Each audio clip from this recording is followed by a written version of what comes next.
Mr. Chairman, I yield back. Will the gentlelady yield for a question? No, I will not yield to one of your stupid questions that are always attacking me and attacking President Trump. How about a mediocre question? No, I don't want it. I do not want an your excellent question. No. A smart question. No, my time. An intelligent question. You have no smart or intelligent questions. Because of recent developments, MAGA cultist and Republican Congresswoman Marjorie Taylor Greene is so triggered and is having such a bad day that she is visibly snapping and exploding on both Democratic colleagues and the press in like 3 different locations. But before we unpack all that, if you end up liking this video and you want to support the channel, please be sure to hit the like, subscribe, and alert buttons before you go. I'd greatly appreciate it.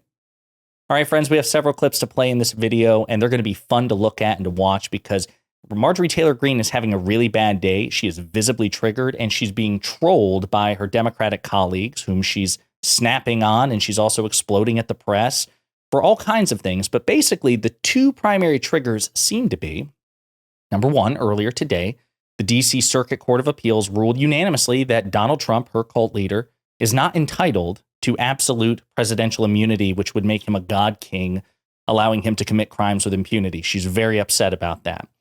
And she also seems to be upset that her impeachment of Homeland Security Secretary Alejandro Mayorkas is in serious jeopardy. Now, at the time of recording, they're debating it on the floor of the House of Representatives, and they will vote on it. And in theory, if House Republicans unite, they do have enough votes to just squeak by and impeach the Homeland Security Secretary.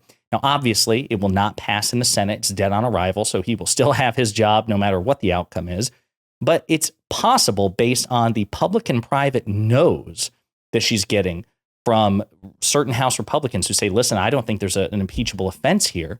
Her impeachment case is in serious jeopardy, and she's banked quite a bit on it because she's been puffing up her chest and bragging that this is all because of her.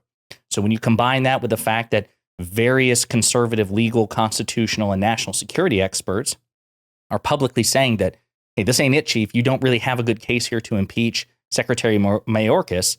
It seems that the stress and the pressure and the bad news are finally getting to Marge. And so in this first clip, which is probably my favorite, she is trolled by Democratic Congressman Jamie Raskin, and it's just glorious. Mr. Chairman, I yield back. Will the gentlelady yield for a question? No, I will not yield to one of your stupid questions that are always attacking me and attacking President Trump. How about a mediocre question? No, I don't want it. I do not want an your excellent question. No. A smart question. No, my time. An intelligent question. You have no smart or intelligent questions.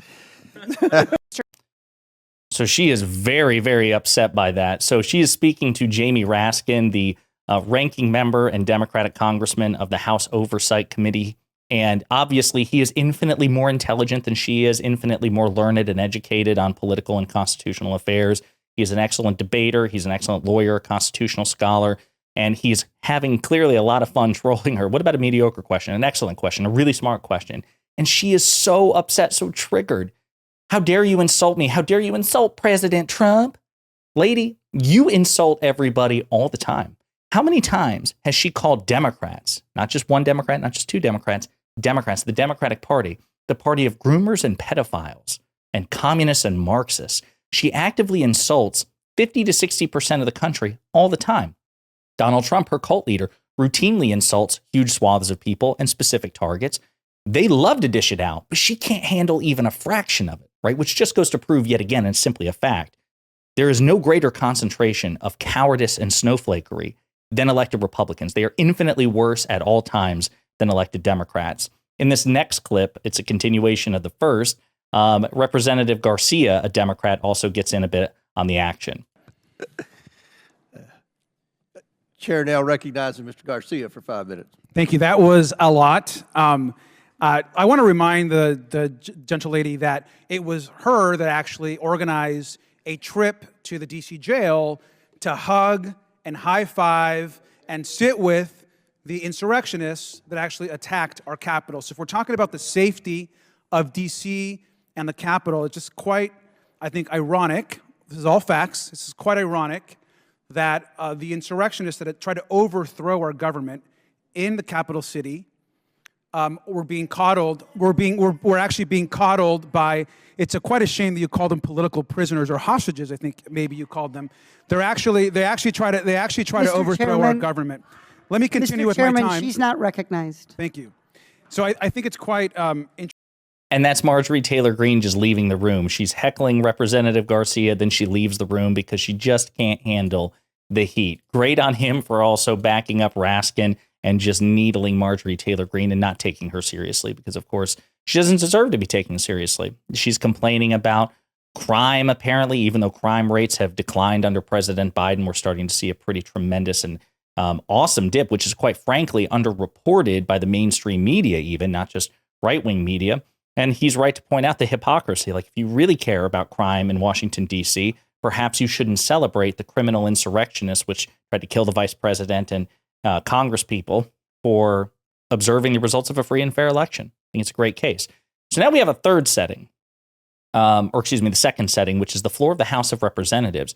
So Marge shows up to, I guess, make her case for the impeachment of Secretary Mayorkas. And then after she sits down, Democratic Congressman Benny Thompson puts her in her place in the best possible way. They must own the policies of murder and crime of American citizens, or they can admit Secretary Mayorkas has broken federal laws and vote to impeach Secretary Mayorkas. Gentlewoman's time has expired. I reserve. Gentleman reserves. Gentleman from Mississippi is recognized. Thank you, Madam Speaker. Though she sits on the Homeland Security Committee, Representative Marjorie Taylor Greene has raised doubts about 9/11 to the false assertion that 9/11 was done by our own government. She said that's all true. She also thinks Jewish space lasers cause wildfires. She fundraises off defunding the FBI. She's a person whose advice Republicans are taking today on this impeachment. I now yield 1 minute. So great from Benny Thompson. I mean, he's very civil, but he points out the fact that Marjorie Taylor Greene, again, has no credibility on this. I mean, she's a conspiracy theorist. She's an anti-Semite. She represents the very worst of this country in the worst possible ways. So he's right to attack her credibility there, which brings us to the third setting. So this is Marjorie Taylor Greene appearing at a press conference where she loses her mind on the press and Democrats, and I think just anybody, again, over the recent news. It seems that Donald Trump is not entitled to a blank check to commit crimes with impunity. For whatever reason, this person thought, as many Republicans do, unfortunately, that Trump was entitled to do that, and the D.C. appellate court disagreed. And she's very, very upset, and in particular upset about a specific trigger word, which is insurrection. Democrats and dishonest people in the media every single day accuse President Trump of waging an insurrection and accuse many of us of waging an insurrection, and you're doing nothing but lying and selling the lies of the Democrats, all for campaigns and elections. Shame on every single person that has done that. Shame on you. You need to tell the truth. You have the freedom of press, one of the greatest rights in this entire world. And anyone that puts the word insurrectionist, calls President Trump an insurrectionist, and calls any of us an insurrectionist is a liar, and you do not deserve the power that you possess. Shame on you. Well, she's not happy. Of course, it's ironic that she talks about the freedom of the press and how important it is, given the fact that her cult leader, Donald Trump, has again repeatedly promised that if he's given a second term, he will use the power of the executive branch and the Justice Department to scrutinize, to investigate, to punish and prosecute media outlets, media networks who he thinks don't like him or who criticize him. That runs contrary to the notion of freedom of press. I mean, imagine right now, President Biden, a Democrat, is in power. He's president. Imagine how Marge would feel and how many Republicans would feel, conservatives, if President Biden said, you know what, I am commanding Attorney General Merrick Garland to launch investigations into Fox News or OAN or Newsmax or the Daily Wire, Ben Shapiro's network. How would they all feel? Of course, they would be upset, and they'd be right to be upset. But they don't care when a Republican threatens to do it, and because they want him to, right? They want to play by those asymmetric standards. So it's funny how she gets so very upset about that. She continues to rant at this press conference. And again, her decibel level doesn't seem to be adjusting whatsoever. She seems to be pretty triggered. And then the American people who pay for elections with their tax dollars actually own the elections and have the right to care about their elections, election integrity, and the results of their elections. When they came to Washington and protested, all of you called it an insurrection.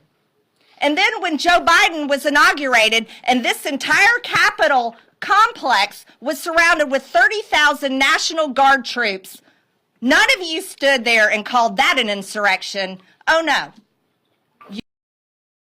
What does she think an insurrection is? Like, what does she think?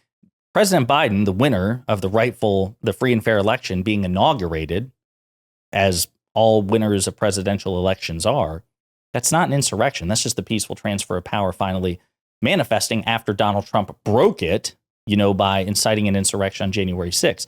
The presence of the National Guard protecting the Capitol, that's not an insurrection. What is she talking about? But again, it's because she doesn't understand these words whatsoever, because to her, an insurrection is just, Democrats winning elections. That's an insurrection to Marjorie Taylor Greene. Last clip, again, she's very, very upset. Let's enjoy. Let me give you guys a little history lesson, okay?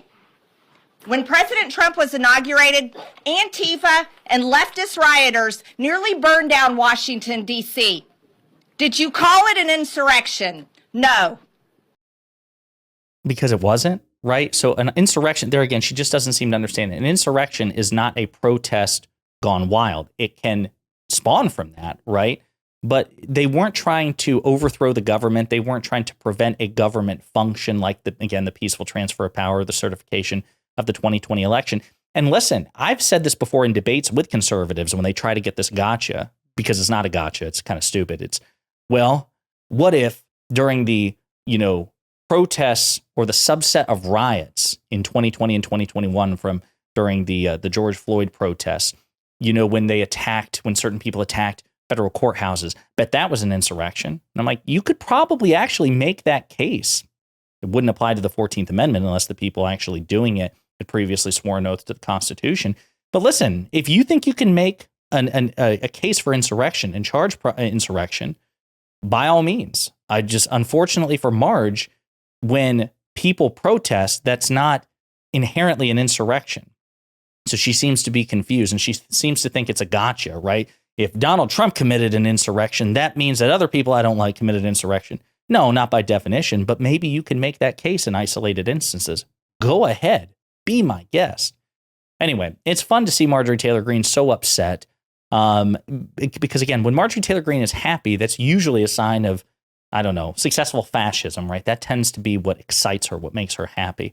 When she's sad, it's probably because justice is being served and American democracy limps on yet another day. So great stuff. Look forward to seeing it more. And Democrats should continue to troll and mock and belittle her. She deserves it. She dishes it out. What's good for the goose is good for the gander. Let me know what you think in the comments.